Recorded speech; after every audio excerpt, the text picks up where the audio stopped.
성도 여러분, 다 함께 일어서서 1장 찬송 부르며 우리 주 하나님을 찬양함으로 수요 기도회 시작하겠습니다.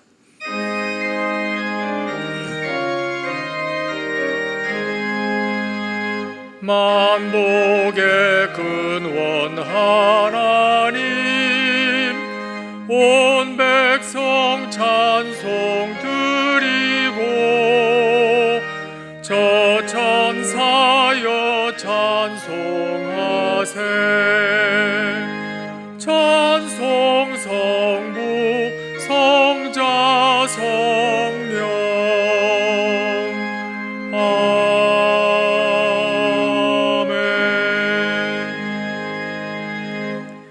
은혜와 자비가 한량없으신 아버지 하나님, 오늘도 저희를 다시 거룩한 전에 부르시고 또 저희들이 각자 있는 처소에서 주의 보좌를 바라보며 주의 성전을 바라며 또 예배케 하시니 감사를 드립니다. 오늘도 성령께서 각 사람의 심령에 역사하시고 그 세미한 음성을 들려주심으로 주님의 거룩하신 뜻을 바르게 분별하고 깨닫는 은혜가 있게 하여 주시며, 그 말씀을 의지하고 주 앞에 드리는 기도 하늘문을 넓게 여시고 들으시며 응답하여 주심으로 하나님의 선하시고 기뻐하시고 온전하신 뜻이 우리를 통하여 이 땅에 이루어지게 하옵소서. 예수님의 이름으로 기도합니다. 아멘.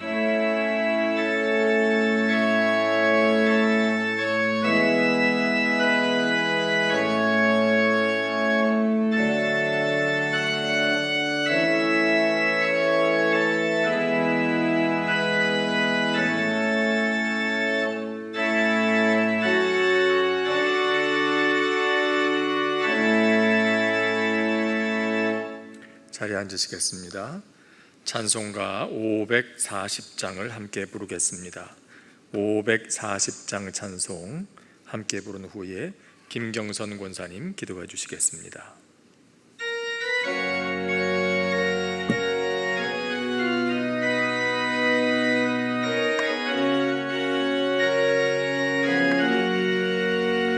주의 음성을 내가 들으니 사랑한단 말일세. 믿는 마음으로 주께 가오니 나를 영접하소서. 내가 매일 십자가 앞에 더 가까이 가오니 구세주의 흘린 보배 피로써 나를 정케 하소서. 주여 넓으신 은혜 베푸사 나를 받아주시고 나의 품은 뜻 주의 뜻같이 되게 하여 주소서. 내가 매일 십자가 앞에 더 가까이 가오니 구세주의 흘린 보배 피로써 나를 정케 하소서. 주의 보좌로 어찌하니 기쁠까. 주의 얼굴을 항상 배우니 더욱 친근합니다. 내가 매일 십자가 앞에 더 가까이 가오니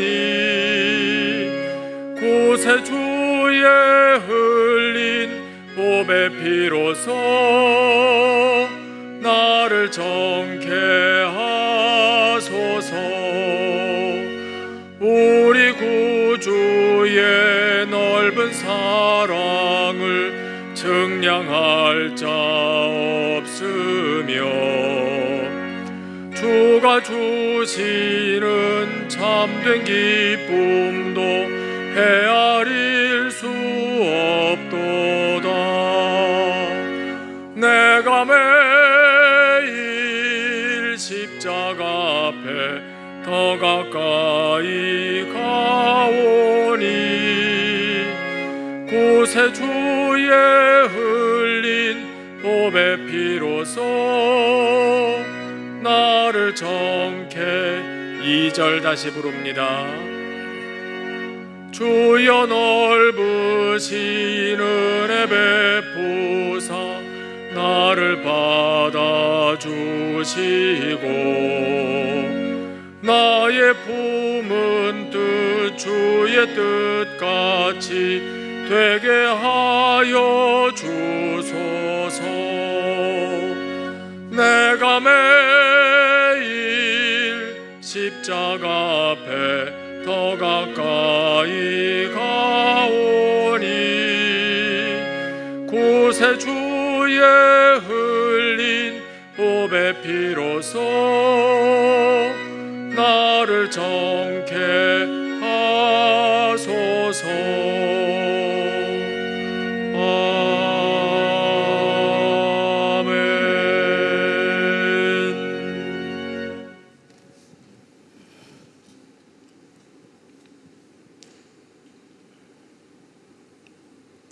거룩하신 하나님 아버지, 저희들의 삶 가운데 항상 동행하여 주시고 주님의 크신 사랑으로 지켜주시며 은혜 안에 거하게 하시니 감사합니다. 부족하고 연약한 저희들을 주님의 십자가 사랑과 능력으로 변화시켜 주시고 영원한 생명과 구속의 은총을 주셔서 자녀 삼아 주시니 감사드립니다. 주님은 저희들이 구할 때마다 우리의 연약함과 어리석음을 꾸짖지 않으시고 우리의 기도를 들어주시고 풍성한 은혜를 주셨는데 어리석은 저희들은 이미 받은 은혜를 감사하지 못하고 지금의 형편을 바라보며 주님의 말씀과 주님의 음성에 귀 기울이지 못하고 은혜에 감사하지 못했음을 고백하오니 용서하여 주시옵소서. 전능하신 하나님, 마땅히 주님 전에 나와 기쁨과 감사로 아무런 제약 없이 주님께 예배드려야 되지만 코로나19의 재확산으로 예측할 수 없는 상황 가운데 온라인으로 예배를 드립니다. 잠시 회복되었던 일상이 무너져 다시 사회적 거리를 유지해야 하는 어려움과 질병에 대한 두려움으로 사회적 혼란에 빠져있는 현실을 긍휼히 여겨 주시옵소서. 위기의 때에 저희 모두 주님 앞에 겸손히 무릎 꿇고 회개하며 성령님의 도우심과 긍휼하심을 구하는 믿음의 기도로 이 어려움을 극복하게 도와주시옵소서. 시편 말씀처럼 재앙의 날에 여호와 하나님께서 건지시리라 하신 말씀을 주셨사오니 우리 모두가 주신 말씀에 의지하여 위기 속에서 소망을 갖고 하나님 살아계심을 경험하는 시간 되게 하셔서 하루속히 코로나19가 소멸되게 역사하여 주시옵소서. 전염병 방지를 위해 애쓰고 수고하는 의료진과 봉사자들의 건강도 지켜주시옵소서. 사랑의 주님, 주님의 몸된 교회를 이곳에 세우셔서 생명의 길로 인도하시며 주신 사명을 잘 감당하여 은혜와 진리가 충만한 교회 되게 하시니 감사드립니다.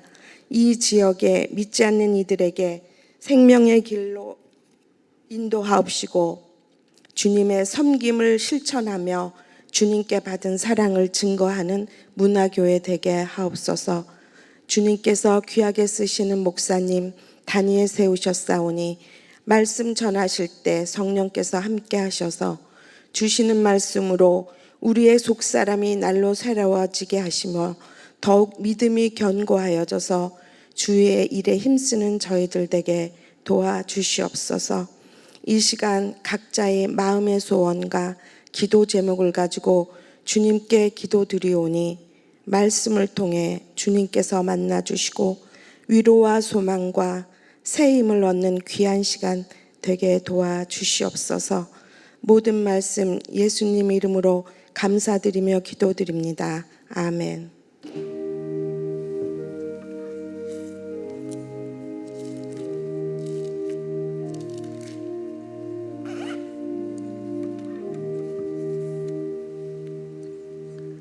오늘 우리에게 주시는 하나님의 말씀은 구약성경 창세기 16장 1절부터 16절까지의 말씀입니다. 구약성경 창세기 16장 1절부터 16절까지 구약 19쪽에 있는 말씀입니다. 이제 이 말씀을 천천히 보조를 맞추어서 큰 목소리로 함께 읽도록 하겠습니다. 아브라함의 아내 사레는 출산하지 못하였고 그에게 한 여종이 있으니 애굽 사람이요 이름은 하갈이라. 사레가 아브라함에게 이르되 여호와께서 내 출산을 허락하지 아니하셨으니 원하건대 내 여종에게 들어가라. 내가 혹 그로 말미암아 자녀를 얻을까 하노라 하매 아브라함이 사레의 말을 들으니라. 아브라함의 아내 사레가 그 여종 애굽 사람 하갈을 데려다가 그 남편 아브라함에게 첩으로 준 때는 아브라함이 가나안 땅에 거주한 지 10년 후였더라. 아브라함이 하갈과 동침하였더니 하갈이 임신하매 그가 자기의 임신함을 알고 그의 여주인을 멸시한지라.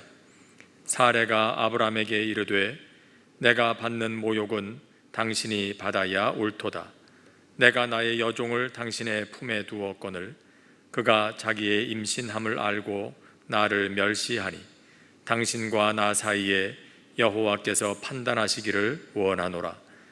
아브라함이 사레에게 이르되 당신의 여종은 당신의 수중에 있으니 당신의 종의 좋을 대로 그에게 행하라 하매 사레가 하갈을 학대하였더니 하갈이 사레 앞에서 도망하였더라. 여호와의 사자가 광야의 샘물 곁 곧 술길 샘 곁에서 그를 만나 이르되 사레의 여종 하갈아 네가 어디서 왔으며 어디로 가느냐. 그가 이르되 나는 내 여주인 사레를 피하여 도망하나이다. 여호와의 사자가 그에게 이르되 네 여주인에게로 돌아가서 그 수하에 복종하라. 여호와의 사자가 또 그에게 이르되 내가 네 씨를 크게 번성하여 그 수가 많아 셀 수 없게 하리라. 여호와의 사자가 또 그에게 이르되 내가 임신하였은즉 아들을 낳으리니 그 이름을 이스마엘이라 하라. 이는 여호와께서 내 고통을 들으셨음이니라. 그가 사람 중에 들 나귀같이 되리니 그의 손이 모든 사람을 치겠고 모든 사람의 손이 그를 칠지며 그가 모든 형제와 대항해서 살리라 하니라. 하갈이 자기에게 이르신 여호와의 이름을 나를 살피시는 하나님이라 하였으니 이는 내가 어떻게 여기서 나를 살피시는 하나님을 배웠는고 함이라. 이러므로 그 샘을 부헬라헤로이라 불렀으며 그것은 가데스와 베렛 사이에 있더라.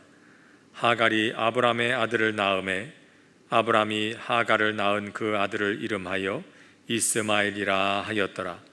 하갈이 아브람에게 이스마엘을 낳을 때에 아브람이 86세였더라. 아멘. 아브람의 이야기가 시작되는 12장부터 그리고 아브람이 세상을 떠나는 25장까지 비교적 한 사람의 이야기를 기록한 내용치고는 창세기에 나오는 내용 가운데는 비교적 긴 그런 내용입니다. 근데 그 가운데에 이제 아브라함의 이야기 중에 한 전반부가 지금 지나가고 있습니다. 한번 아브라함이 지나왔던 그 시간들을 또 여정들을 한번 다시 살펴보면 이렇습니다. 아브라함은 아버지를 따라서 우르를 떠나서 하란을 거쳐서 가나안으로 들어옵니다. 그랬다가 기근을 만나서 애굽으로 잠시 갔다가 거기서 아내를 잃어버릴 뻔한 위기를 겪게 되고 다시 가나안으로 돌아오게 되지요. 가나안으로 돌아와서 보니까 이제 롯의 그 사람들과 또 자기네 사람들 사이에 알력이 생기는 것을 경험을 하고, 그리고 롯을 자기 곁에서 떠나보내게 됩니다. 그 후에 그는 롯이 살고 있던 지역이 전쟁에 휘말리게 되었다는 그런 소식을 듣게 되지요. 롯의 가족들과 또 모든 재산이 대적들의 손에 빼앗기게 되었다. 포로로 붙들려가게 되었다. 그 당시에 중동에 있었던 이 5개국 연합군과 또 그 당시에 패권을 쥐고 있던 왕들이 연합한 4개국 연합군 사이에 있었던 그 당시의 전쟁이었죠. 그때에 아브라함이 롯과 그의 가족들 그리고 재산을 되찾아오기 위해서 318명만 데리고 가서 전쟁을 치르는 그런 이야기가 있습니다. 엄청난 위기를 겪었죠. 대단한 성과를 거두기도 했습니다. 그 이야기 이후에 있는 일이 바로 오늘 우리가 읽게 된 이 일입니다. 거기까지 약 10년의 세월이 흘렀습니다. 오늘 말씀 3절에 보니까 아브라함이 가나안 땅에 거주한 지 10년 후였더라 그랬어요.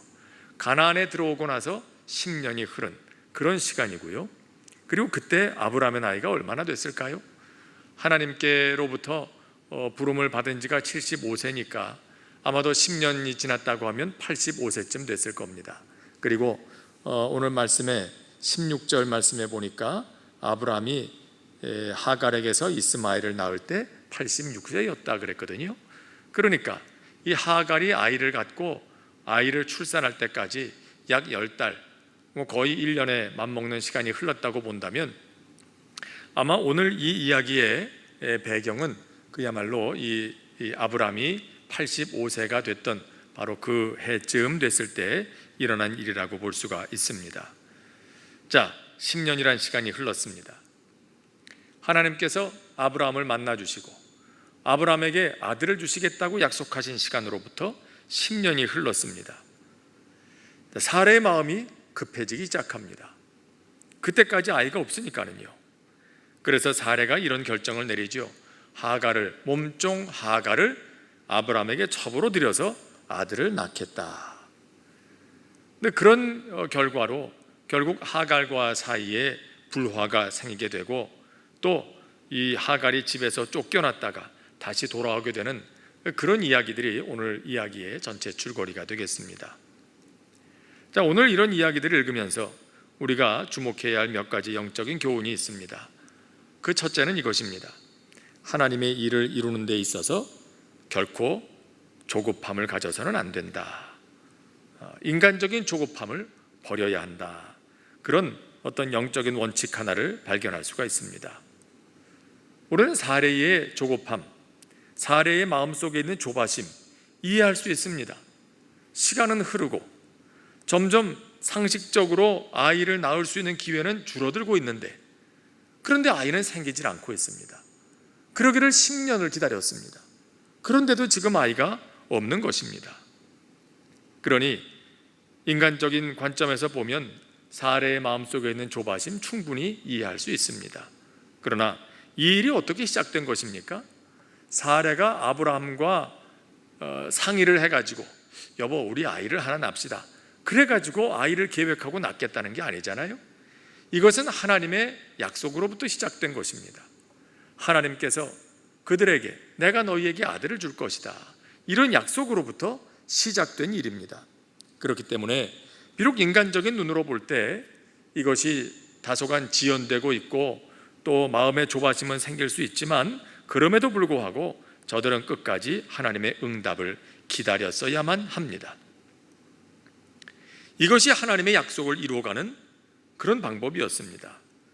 그런데 사레는 이것을 기다리지 못합니다. 인간적인 편법을 동원하고자 합니다. 물론 이것이 그 당시 사회에서 받아들일 수 없는 크게 잘못된 일은 아니었습니다. 그 당시 고대 사회에서는 이런 관습이 있었습니다. 자식이 없어서 그 후사를 그 유업을 줄 수 있는 상속해 줄 수 있는 그런 아들 혹은 자녀가 없을 때 종을 통해서 후사를 얻는 것, 그 당시에 많은 사람들에게 있어서 행해지고 있는 그런 관례 중에 하나였습니다. 그러니까 이런 일을 했다고 해서 이 아브라함이 그 당시의 사회로 본다면, 요즘하고는 다르니까는요, 그 당시의 사회적인 관습으로 본다면 무슨 용납받지 못할 죄를 짓는 것도 아니고 또 아내를 배신하는 것도 아니고 뭐 그런 사회입니다. 근데 그런 일이니까 이 사례도 비록 그렇게 썩 마음에 드는 일은 아니겠지만 그 당시에 그렇게 다들 하고 있으니까 충분히 남편에게 이런 제안을 할 수도 있는 것입니다. 그러나 문제는 이것이 하나님의 뜻이 아니었다는 데에 있습니다.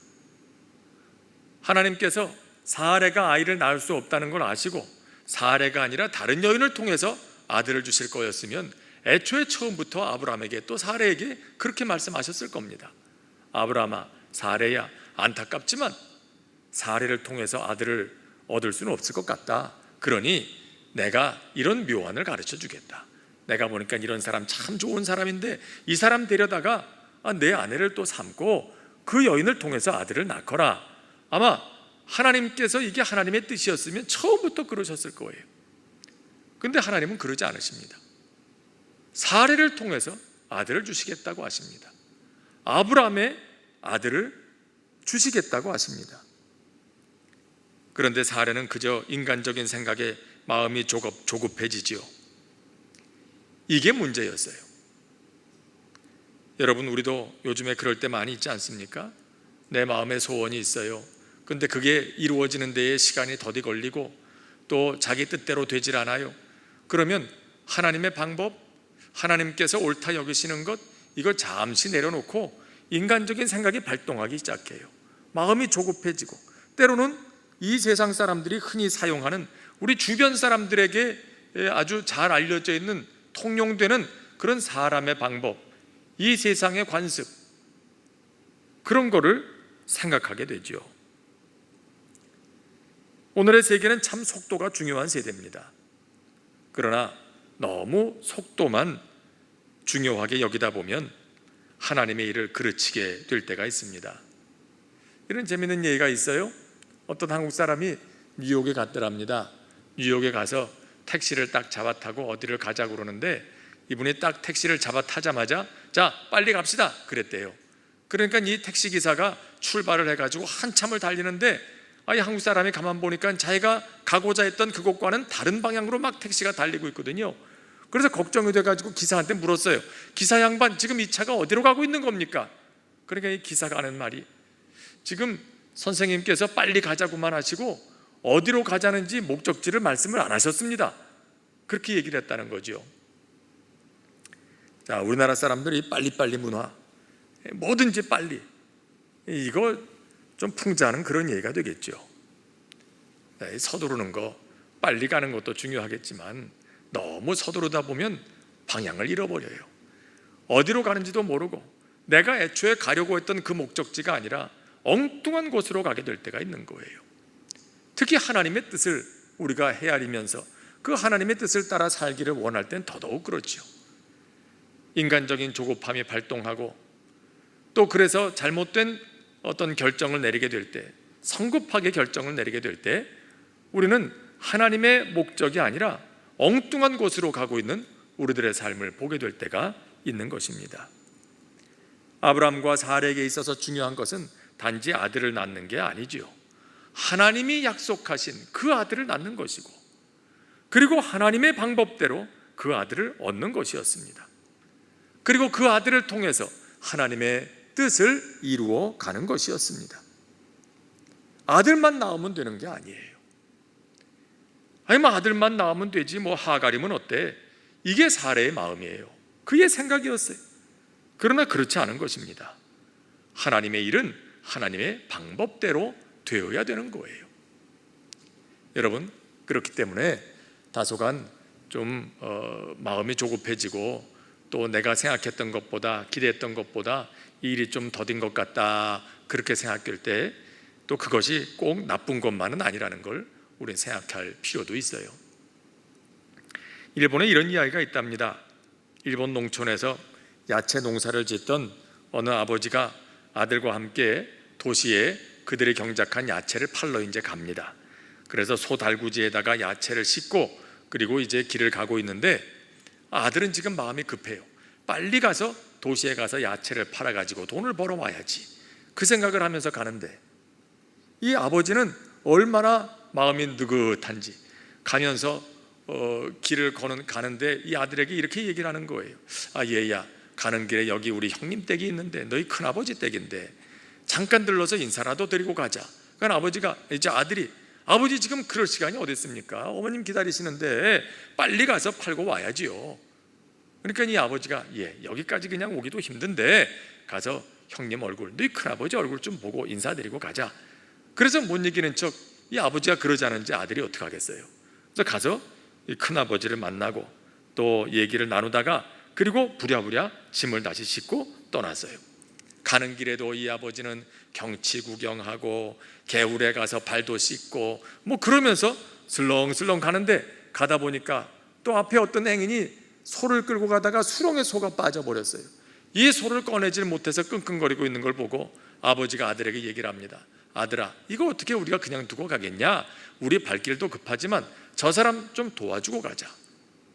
그래서 어쩔 수 없이 또 내려가지고 그 수렁에 빠진 소를 힘을 합해가지고 끌어내주고 도와주고, 그리고 가다 보니까 이게 해가 저물었어요. 그리고는 하루 만에 갔다 온다고 생각하던 길을 중간에 가다가 하루 저녁을 지내고 다음날 아침에 다시 길을 떠나서 갑니다. 그런데 가다 보니까 목적지가 있는 저 앞에서 아주 뭐 천둥번개가 번쩍번쩍 치더니 불기둥이 솟아오르고 뭐 굉장한 소리가 들리는 거예요. 이게 웬일인가? 그리고 한참을 가서 그 도시가 내려다 보이는 높은 언덕배기에 도달하게 됐어요. 언덕에 올라서서 그 도시를 보니까 완전히 잿더미가 되어 있는 그 도시의 모습을 봤어요. 그 도시 이름이 히로시마였다는 거예요. 이게 뭐 진짜인지 아니면 이야기로 만들어낸 얘기인지는 뭐 알 수 없습니다만은, 뭐 그들의 전에 내려오는 얘기 중에 이런 얘기가 있다는 거죠. 자, 이거 생각해 보세요. 이 아버지가 아들 말대로 빨리 갔다면 어떻게 하겠어요? 아마 히로시마 어떤 일이 있었는지는 아실 거예요. 그 도시가 왜 잿더미가 됐는지, 혼자 폭탄이 떨어진 거죠. 아마 거기서 이 두 사람은 생명을 잃었을지도 모르죠. 글쎄요, 이것이 하나님의 뜻이다 아니다, 은혜다 아니다, 뭐 그런 얘기를 하자는 건 아닙니다. 그러나 중요한 건 이거예요. 때로 늦어진다고 해서 너무 조급해할 필요는 없다. 늦어진다고 해서 늦어지는 게 반드시 일을 그르치는 것만은 아니더라. 이건 사람들이 상식 수준에서도 이야기를 하는 일이기도 합니다. 자, 오늘 말씀 보세요. 이건 그런 어떤 상식 수준의 얘기도 아니고요, 하나님의 뜻을 이루는 일이에요. 근데 사례가 마음이 조급해졌어요. 그래 결국 하나님의 뜻을 그르치게 되는 그런 잘못된 결정을 내리게 되죠.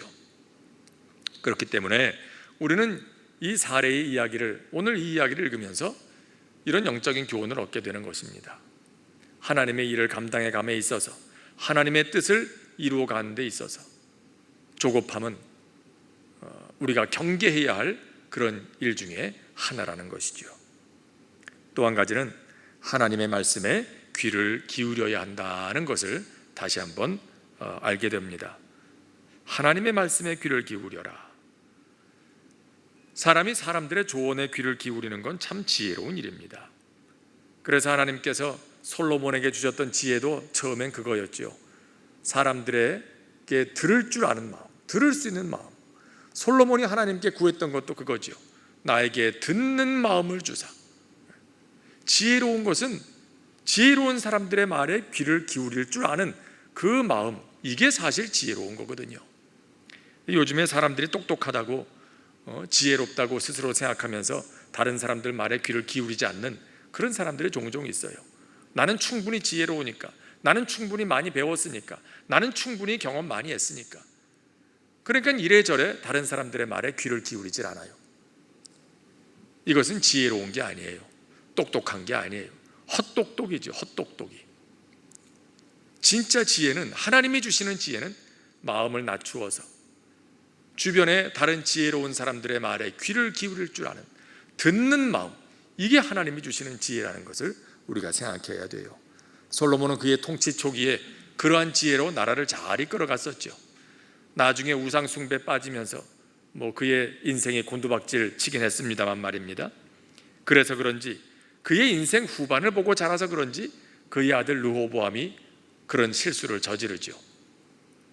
아버지 솔로몬이 세상 떠나고 르호보암이 즉위한 다음에 그때 정치적인 현안 하나를 놓아두고 고민이 생깁니다. 그럴 때 그는 지혜로운 그런 어르신들의 말을 귀담아 듣질 않습니다. 자기 고집대로 합니다.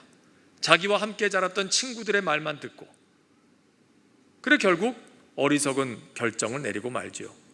어려워서 자기들 어깨에 있는 짐을 좀 가볍게 해달라고 하는 백성들의 고통, 그들의 어려움을 호소하는 목소리에 귀를 기울이지 못하고 너희들이 지금 배가 불러서 그런 생각한다, 오히려 저들을 더 탄압하기 시작하죠. 그래 결국 나라가 두동강 나게 되는 거예요. 여러분, 사람들의 조언에 귀를 기울이는 것, 이건 참 중요한 일이고 매우 지혜로운 일입니다. 자, 그러나 이제 중요한 건 이거예요. 사람들의 조언에 귀를 기울이는 건 지혜로운 일임에 틀림이 없지만, 그럼에도 불구하고 언제나 그런 것은 아니라는 것에 또 다른 문제가 있습니다. 사람들의 조언을 들었다면 이제 그 조언을 가지고 우린 최종적으로 하나님 앞에서 확인받는 절차가 필요한 거예요. 하나님의 조언을 구해야 돼요. 하나님께 물어야 돼요. 사람들의 이야기가 하나님의 말씀에도 부합한지, 하나님의 뜻에도 맞는지, 이걸 잘 검토해야 되는 것입니다. 오늘 이 말씀에서 아브라함이 한 실수가 바로 이거예요. 사례의 제안이 있었어요. 하갈을 첩으로 들여서 아들을 낳읍시다. 합리적인 제안이에요. 아브라함의 나이를 볼 때, 사례의 나이를 볼 때, 그 당시에 그 사회의 관례를 볼 때, 여러 면으로 볼 때도 이건 합리적인 제안일 수 있습니다. 물론 사례도 좋은 아내입니다. 아내가 사랑하는 남편, 또 자신의 가정 망가뜨리려고 무슨 조언을 하겠습니까? 다 선한 그런 의도로, 좋은 마음으로 남편에게 조언을 하지요. 물론 사례도 참 좋은 아내입니다.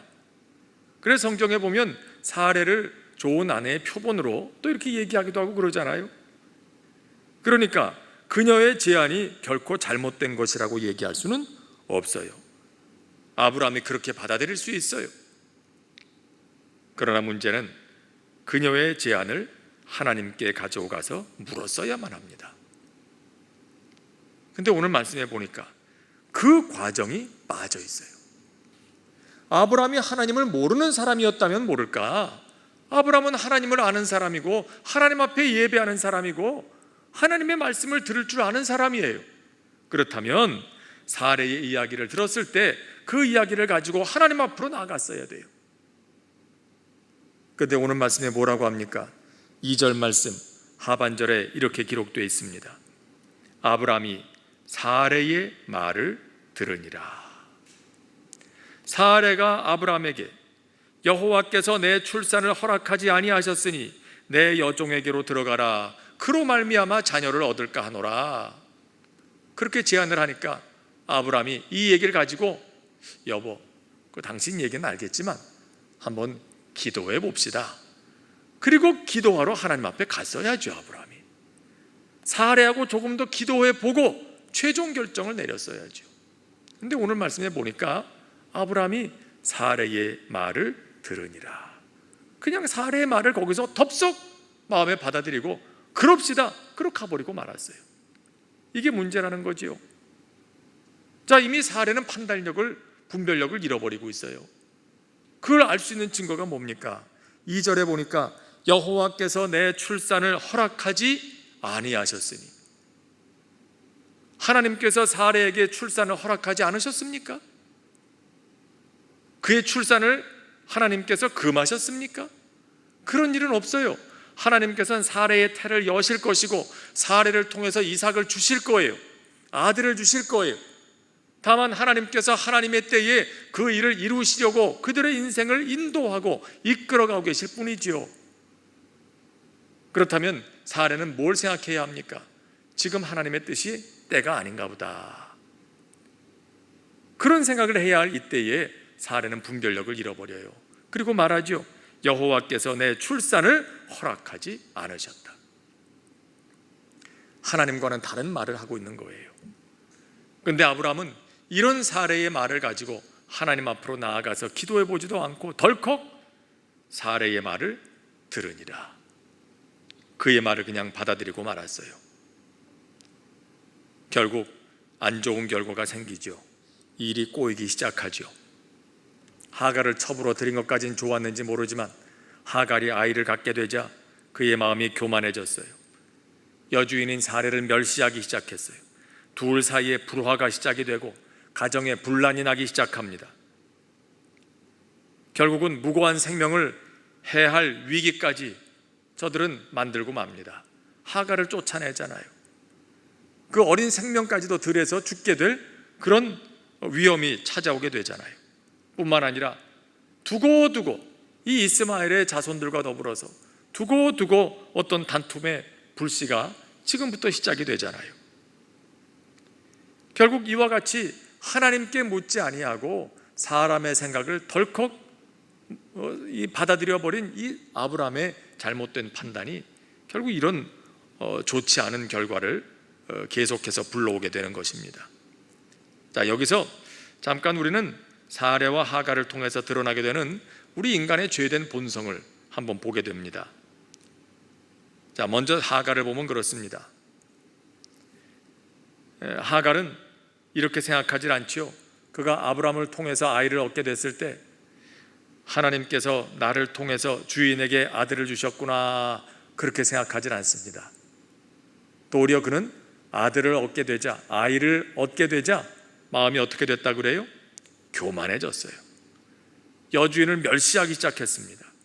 처음에는 그 여주인을 불쌍히 여겼어요. 그랬겠죠. 아유, 좋은 분인데 저렇게 아이가 없어서 고생하시는구나, 고민하시는구나, 안 됐다, 그렇게 생각했을 거예요. 우리 아브람, 우리 사례, 우리 주인님들은, 이 주인은 참 좋은 분들이다, 그런 생각을 하면서 살았을 거예요. 그러니까 사례 눈에도 믿을만 하니까 하갈을 첩으로 줬겠죠. 조금이라도 이상해질 것 같으면 사례가 이 하갈을 첩으로 줬겠어요? 첩으로 줄 때 나중에 문제 생길 게 뻔한데, 틀림없이 하갈은 여러 면에서 여주인의 인정을 받는 좋은 종이었을 거예요. 그런데 그랬던 그가 어떻게 됩니까? 여주인을 멸시하기 시작해요. 아마 성경에 기록되지 않았지만 그 마음에 이런 생각이 있지 않았을까요? 애도 못 낳는 여자가 무슨 주인이야? 무슨 주인 행세를 하고 그래? 지가 나보다 잘난 게 뭐가 있어? 이런 생각이 들어온 거죠. 그러니까 이 사례를 아주 멸시하기 시작을 했어요. 자기가 주인 행세를 하는 거죠. 여주인 행세를 하는 거예요. 자, 이런 교만, 당시 사회의 분위기, 자녀가 없으면 힘이 없고 자녀가 많은 사람은 세도를 부리고 권세를 누리는 그런 시대니까 그렇게 변할 수도 있겠다, 그런 말을 할 수도 있겠지만 사실 이게 사람의 마음이거든요. 이렇게 바뀌는 거예요. 이전에는 그렇지 않던 사람이 아이를 갖게 되니까 이렇게 교만하게 변해버려요. 여러분, 요즘에도 사람들 어떻습니까? 평소에 멀쩡하다가 조금 잘 되고 나니까 금방 교만해져가지고 말이에요. 은혜도 모르고 위아래도 모르고 막 그렇게 되는 거죠. 이게 사람의 약점이에요. 또 하나는 뭘까요? 사례를 보면서 느끼게 되는 인간의 죄에 물드는 본성, 그건 책임 전가하는 거죠. 사실 이런 제안, 첩을 들여서 아이를 낳자고 하는 제안, 아브라함이 한 게 아니죠. 사례가 제안한 거예요. 그런데 문제가 생기니까 아브라함에게 뭐라고 합니까? 이건 당신 때문이다, 그러지 않습니까? 5절 말씀해 보니까 사례가 아브라함에게 이르되 내가 받는 모욕은 당신이 받아야 옳도다. 이건 당신이 받을 모욕이지 내가 모욕당할 일이 아니다. 쉽게 말하면 이 모든 게 다 당신 탓이다, 이 말이에요. 자, 이건 사실 사례가 이렇게 생각할 일이 아니죠. 좀 야속한 예가 될 수도 있겠습니다만은 솔직히 생물학적으로 따져보면 누구 때문에 아이가 없는 겁니까? 아브라함 때문입니까? 사레 때문입니까? 이게 생물학적으로 보면 사레가 불임이에요. 아브라함에게 문제가 없어요. 하갈을 첩으로 들였을 때 아들을 낳았잖아요. 그러니까 아브라함 쪽에는 문제가 없는데 사레가 지금까지 불임이었던 거죠. 그런 것이 있는 것이고, 그러나 이것이 죄로 물든 사람의 본성이죠. 그걸 생각을 못해요. 다른 사람의 모습이 아닙니다. 바로 우리들 자신의 모습인 거죠. 어떤 일이 생길 때 분명히 이게 나의 제안으로 시작된 일인데도 불구하고 내가 이걸 판단을 잘못했구나, 이게 하나님의 뜻대로 하질 못하고 좀 더 기다리질 못해서 이런 일이 있구나, 그렇게 생각하지 못하고 사례는 여기서 당장 남편 탓을 합니다. 당신 때문이라고, 당신 때문에 이렇다고. 여러분, 이게 남의 모습이 아니라 바로 우리 자신의 모습이고 나 자신의 모습이라는 걸 생각하게 되는 거예요. 하나님의 말씀에 귀를 기울이는 것 참 중요합니다. 사람들의 조언을 듣는 것 지혜로운 일이지만 하나님 앞에서 이것이 과연 하나님의 뜻과 부합한 것인지 한번 기도하면서 다시 생각해 볼 필요가 있는 거예요. 여기에서 사레와 아브라함이 저지른 실수가 있는 거죠. 자, 그리고 또 하나 우리가 살펴보아야 할 영적인 원칙 한 가지는 하나님의 크신 섭리를 신뢰하라는 것입니다. 사람은 실수합니다. 지금처럼 하나님의 말씀에 귀를 기울이지 못하고 사람의 생각을 조급하게 받아들이고 조급한 마음으로 인간적인 편법을 동원하면서 그렇게 실수를 저지르며 사는 게 사람들의 삶이지만, 그럼에도 불구하고 우리에게 소망이 있다면 이 모든 일들을 연합해서 하나님의 더 큰 뜻을 이루어 가시는 하나님의 섭리가 있다는 것이죠. 오늘 말씀에 보면 얼핏 이해되지 않는 하나님의 행동이 나옵니다. 하갈이 그 하갈과 이스마엘에게 하나님께서 은혜를 베푸시는 장면입니다. 아브라함이 사레의 말을 듣고 이 하갈과 이스마엘을 쫓아내죠.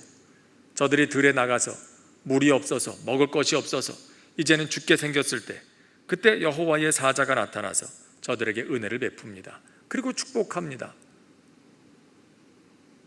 너희의 자녀가 이스마엘의 자손이 크게 번성하게 될 거라고. 자, 이 대목 어떤 사람들은 참 안타깝게 생각하는 분들이 있어요. 왜 그때 하나님이 이스마엘을 그대로 놔두셨을까? 그냥 죽게 내버려 두지, 그랬으면 오늘까지 문제도 없을 텐데. 그런 생각하시는 분들이 있을 수도 있어요. 왜 하나님은 아예 이 일을 이렇게 싹을 자르지 않으시고 굳이 이스마엘을 하나님이 원하신 아들도 아니었는데 하나님은 이삭을 통해서 하나님의 역사를 이루시려고 했는데 왜 하나님은 이스라엘을 또 살려두셔가지고 그러는 걸까? 그런 질문이 있을 수 있습니다. 그러나 이거는 사실 태초부터 이 가인과 아벨 얘기 나올 때부터 그런 생각을 하려면 할 수도 있는 거예요. 그렇죠? 가인이 아벨을 죽일 때, 안타까운 일이 벌어질 때 하나님이 그걸 미리 아셨을 텐데 왜 미리 미연에 그거를 다 싹을 자르지 않으셨을까? 가인을 애초에 그냥 딱 버려버리셨으면, 아벨에게 접근 금지 그렇게 해버리셨으면 그런 일이 벌어지지 않았을 텐데. 그런 생각할 수도 있죠. 그러면 더 위로 올라가요. 이거 참 쉽지 않은 질문이에요. 왜 하나님은 동산 중앙에 그 선악과를 놔두셔가지고 사람이 그것 때문에 죄를 짓게 되잖아요. 그러니까 선악과 애초에 만들지 않았으면, 아예 사람을 거기에 가지 못하도록 그렇게 원천 봉쇄해 버리셨으면 이런 범죄도 없었을 텐데. 그런 종류의 질문은 끝도 없지요. 여러분, 그러나 분명한 건 이겁니다. 그건 우리 생각이고요, 좁은 우리의 생각이고요, 사람들은 그것 하나밖에 생각을 못 하거든요. 하나님은 우리에게 자유의지를 주셨어요. 하나님의 형상대로 우리를 만드시면서 하나님께서 자유로운 존재이신 것처럼 하나님의 형상대로 지음받은 사람들도 자유를 가지고 살게 하셨어요. 그리고 우리가 우리의 의지로 우리의 자유로 행하는 모든 일들을 하나님께서는 존중하십니다. 그로써 여러 가지 잘못된 일들도 물론 생기지만 하나님께서는 이 모든 일들을 합력하셔서 하나님의 뜻을 이루어 가시는데 사용하십니다. 섭리하십니다. 그분의 일을 이루어 가십니다. 그럼 어떻게 그렇게 하시는가? 그건 우리가 말로 다 설명할 수가 없죠. 쉽게 대답할 수 있는 일이 아니에요. 하나님의 신비한 섭리의 차원에 속한 일이기 때문에 그렇죠. 오늘 말씀도 그렇습니다. 이스마엘, 분명 하나님께서 원하셨던 그런 아들은 아니었어요. 그러나 이스마엘도 분명 아브라함의 씨예요. 하나님께서 아브라함에게 뭐라고 약속하십니까? 내가 네 자손으로 번성하게 하겠다. 하늘의 별과 같이 바닷가의 모래와 같이 그렇게 너희들의 자손이 번성하고 큰 민족을 이루게 하겠다. 그렇게 약속하셨잖아요. 자, 이스마엘, 비록 사례를 통해서 나진 않았어도 이스마엘도 아브라함의 후손이거든요. 아브라함의 씨란 말이에요. 근데 하나님께서 하신 약속이 있어요. 그러니 하나님은 약속에 신실하신 하나님께서 아브라함의 후손 지키시는 거예요. 그 약속을 지키시는 거죠. 우린 여기서 하나님의 긍휼하심과 은혜를 봅니다. 그러나 이스마엘 때문에, 그 자손 때문에 역사가 어려움을 겪지 않습니까? 왜 하나님 잘못하신 겁니다? 그렇게 말할 수 없어요. 우리 눈에는 지금 여러 가지 어려운 일들이 있는 것 같아 보이지만 그 와중에도 하나님의 뜻은 계속해서 이루어져 가고 있는 거예요. 여러분, 그렇기 때문에 우리는 이 세상에 벌어지고 있는 여러 가지 일들을 보면서 좀 더 큰 안목으로 하나님의 더 크고 놀라운 섭리를 신뢰하면서 갈 수 있어야 돼요.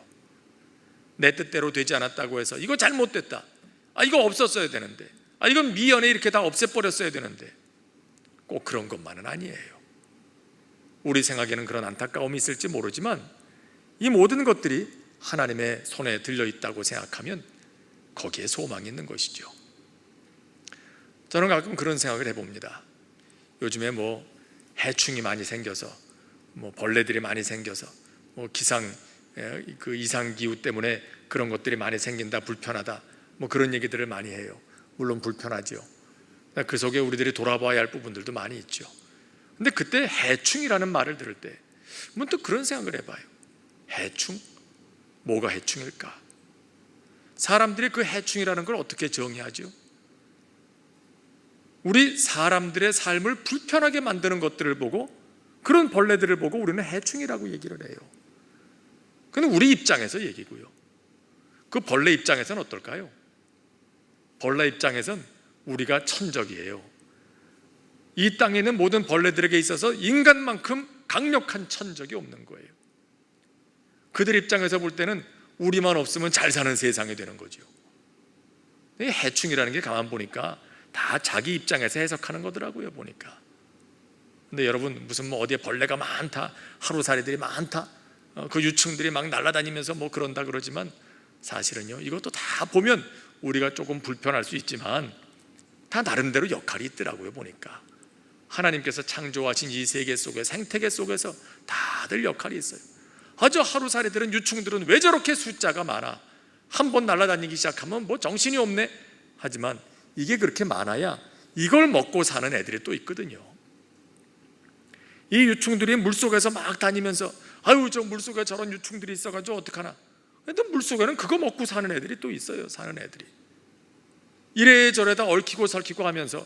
그래서 우리는 옛날에 과학 시간에 배운 거 먹이사슬이라는 게 있잖아요.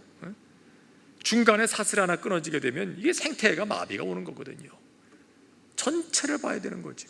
물론 오늘 이 말씀과 딱 맞아떨어지는 얘기는 아닐지 모릅니다. 그러나 우리는 우리 입장에서 한 가지만 본다. 그게 우리의 약점이다, 한계다. 그러나 하나님께서는 우리가 보지 못하는 더 많은 변수를 고려하셔서, 심지어 우리가 잘못된 판단으로, 조급함으로 하나님의 뜻을 구하지 아니하고 잘못된 판단으로 만들어내는 여러 가지 잘못된 실수들, 그런 결과들까지도 하나님께서는 이 모든 것을 다 섭리하셔서 결국은 하나님의 뜻을 향해서 이끌어가고 계신다. 그렇기 때문에 아무렇게나 잘못해도 된다는 얘기는 아니겠지만은 바로 그 속에 우리들의 소망이 있다는 걸 우리가 생각해야 한다. 하나님의 더 큰 섭리를 신뢰하면서 오늘 우리에게 주어져 있는 삶을 하나님의 뜻대로 살아가고, 매 순간 나의 생각과 계획과 판단, 이런 모든 것들이 하나님의 뜻에 그 안에 있는 것인지 늘 살피면서 그렇게 살아가노라면 우리도 알지 못하는 하나님의 큰 섭리 안에서 반드시 하나님의 거룩하시고 선하시고 온전하신 그 뜻이 이루어지게 된다. 이것을 우리가 늘 신뢰하면서 살아가야 한다는 것입니다. 오늘 우리에게 주신 말씀 생각하면서 잠시 한 목소리로 기도하겠습니다.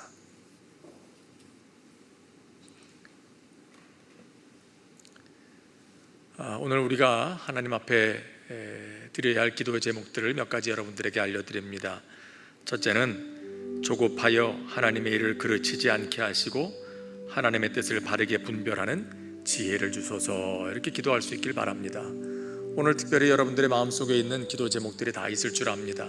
그 기도의 제목들을 다 하나님께 올려드리면서 하나님, 나에게 이런 소원이 있습니다.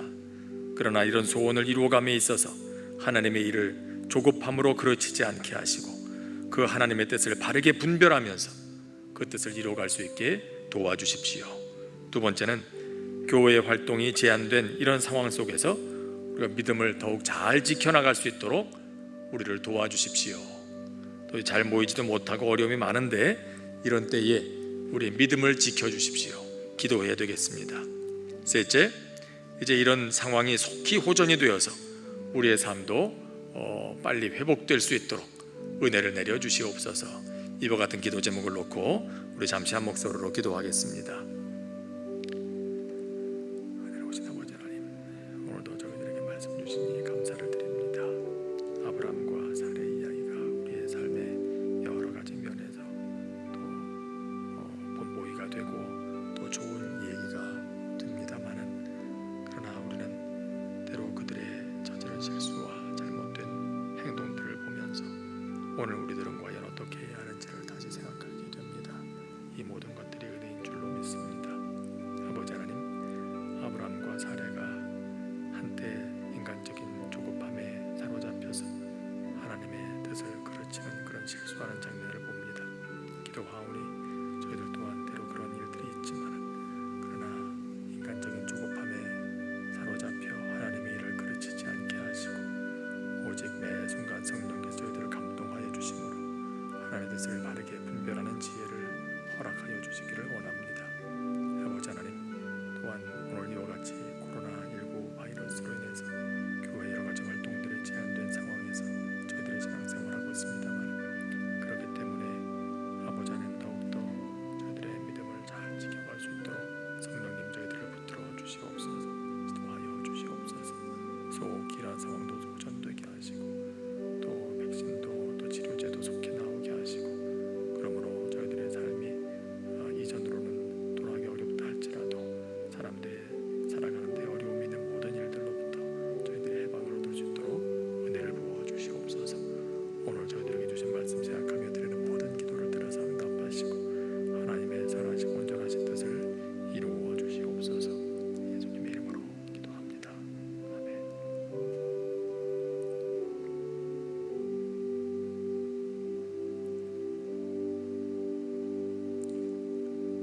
은혜로우신 하나님 아버지, 오늘도 저희에게 말씀 주시니 감사를 드립니다. 아브라함과 사레의 이야기를 저희들이 읽을 때마다 우리들 자신의 모습을 보는 것 같은 생각을 합니다. 오늘 특별히 인간적인 조급함으로 인해 하나님의 뜻을 그르치게 되었던 아브라함과 사레의 잠깐의 실수를 저희들이 보면서 우리들이 하나님 앞에서 가지고 가야 할 우리의 삶의 영적인 원칙이 어디에 있는지를 다시 생각하게 하시니 감사를 드립니다. 조급하여 하나님의 일을 그르치지 않게 하시고 언제나 하나님의 뜻을 바르게 분별할 수 있도록 성령의 충만함을 더하여 주시옵소서. 지혜의 영으로 늘 함께하여 주시옵소서. 겸손히 하나님 앞에 나아가 묻는 기도의 사람이 되게 하시고 우리의 삶을 인도하시는 하나님의 손길을 따라갈 줄 아는 믿음 허락하여 주시기를 간절히 원합니다. 아버지 하나님, 그래서 저희들을 통해 이 땅의 주의 나라가 이루어지게 하시고 특별히 여러 가지로 어려워진 이 상황 속에 저희들이 마땅히 품어야 할 생각을 품을 수 있도록 또 마땅히 살아가야 할 삶의 길을 걸어갈 수 있도록 저희들을 붙들어 주시옵소서. 속히 이와 같은 어려움들이 해소되게 하시고 모든 사람들의 삶이 다시 한번 복된 삶으로 돌아갈 수 있도록 은혜 부어 주시옵소서. 이전과 똑같을 수는 없다고 할지라도 새로운 시대 속에서 다시금 주님 주시는 복을 누리며 살아갈 수 있도록 저희들에게 은혜 내려 주시옵소서. 오늘 저희들이 눈으로 보고 있는 여러 가지 어려움들 주의 손으로 친히 다스려 주시고 선하게 인도하시고 해결하여 주시옵소서. 예수님의 이름으로 기도합니다. 아멘. 하늘에 계신 우리 아버지, 아버지의 이름을 거룩하게 하시며 아버지의 나라가 오게 하시며 아버지의 뜻이 하늘에서와 같이 땅에서도 이루어지게 하소서.